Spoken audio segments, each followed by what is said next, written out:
Hello viewers, तो कैसे हैं आप सभी।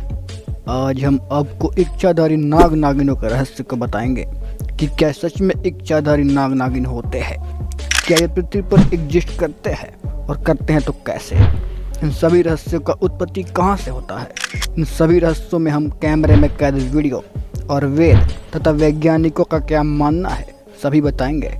तो नए व्यूअर्स से रिक्वेस्ट है कि चैनल को सब्सक्राइब कर लें।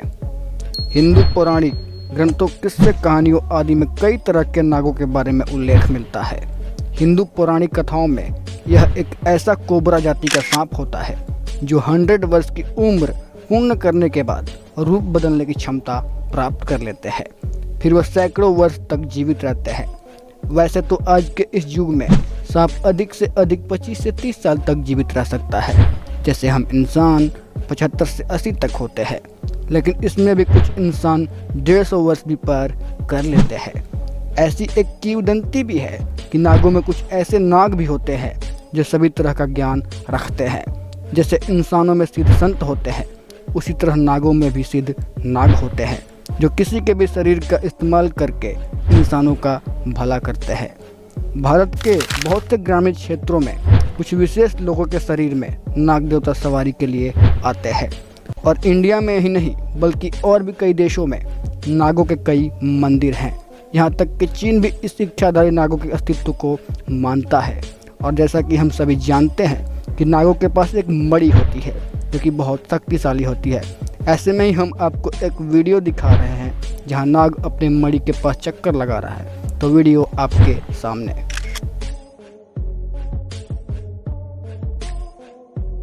आप साफ देख सकते हैं नाग नागमणि के पास कैसे कुंडली मारकर बैठा हुआ है। और नागमणि के पास नाग इसलिए बैठते हैं क्योंकि वो नागमणि की रखवाली करते हैं। और ये बात कहाँ तक सही है, इसके बारे में आप लोग अपनी राय जरूर दें। आप सबने फिल्मों में नागिन डांस तो देखा ही होगा। ऐसी ही एक वीडियो आंध्र प्रदेश के तिरुमला से वायरल हुई, जिसमें सांप के 2 जोड़े नागिन डांस करते हुए दिखाई दे रहे हैं, जिसको देखकर स्थानीय लोग इकट्ठा हो जाते हैं और कुछ ने तो वीडियो भी बना ली, जो कि आप देख रहे हैं। हालांकि कुछ लोगों ने इसे सांपों का मिलन का नाम दिया, तो कुछ ने इसको नागिन डांस कहा। अगर बात करें पौराणिक मान्यताओं का, तो हिंदू पौराणिक मान्यता के अनुसार मनुष्य और 84 लाख योनियों के जीवों में कुछ ऐसे जीव होते हैं जो रहस्यमयी होते हैं। उनमें से एक नाग भी है। प्राचीन काल में 30 से 40 फुट तक के नाग होते थे। श्री कृष्ण ने जिस नाग अगासुर को मारा था वह करीब इतना ही बड़ा था। पौराणिक ग्रंथों में नागवंश और नाग कन्याओं का जिक्र भी मिलता है। इतना ही नहीं, रामायण में भी नाग कन्या का जिक्र मिलता है, और वो जिक्र किसी और का नहीं बल्कि रावण का पुत्र मेघनाथ की पत्नी सुलोचना का, जो कि शेषनाग की पुत्री थी। हिंदू धर्म में एक पर्व होता है जिसको नाग पंचमी के नाम से हम सभी जानते हैं। जैसे ही आप भारत के ग्रामीण इलाके में जाएंगे, तब आप देखेंगे कि लोग नाग पंचमी के दिन अपने घरों के चारों ओर दीवार में गोबर लगा देते हैं। ऐसी मान्यता है कि गोबर लगाने से सांपों की बुरी साया उस घर में प्रवेश नहीं करती। ऐसे में एक इच्छाधारी नागिन की घटना हरियाणा के रोहतक जिले में देखने को मिली, जहां गांव वालों का दावा है कि गांव के तालाब में 200 सालों से एक इच्छाधारी नागिन का वास है, जिसको कई बुजुर्गों द्वारा देखे जाने का अनुभव प्राप्त है।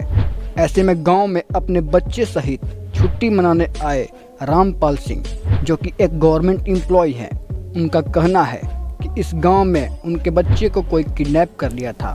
तब वो अपने बच्चे को ढूंढते ढूंढते तालाब के पास गए और नागिन के पास गुहार लगाने लगे।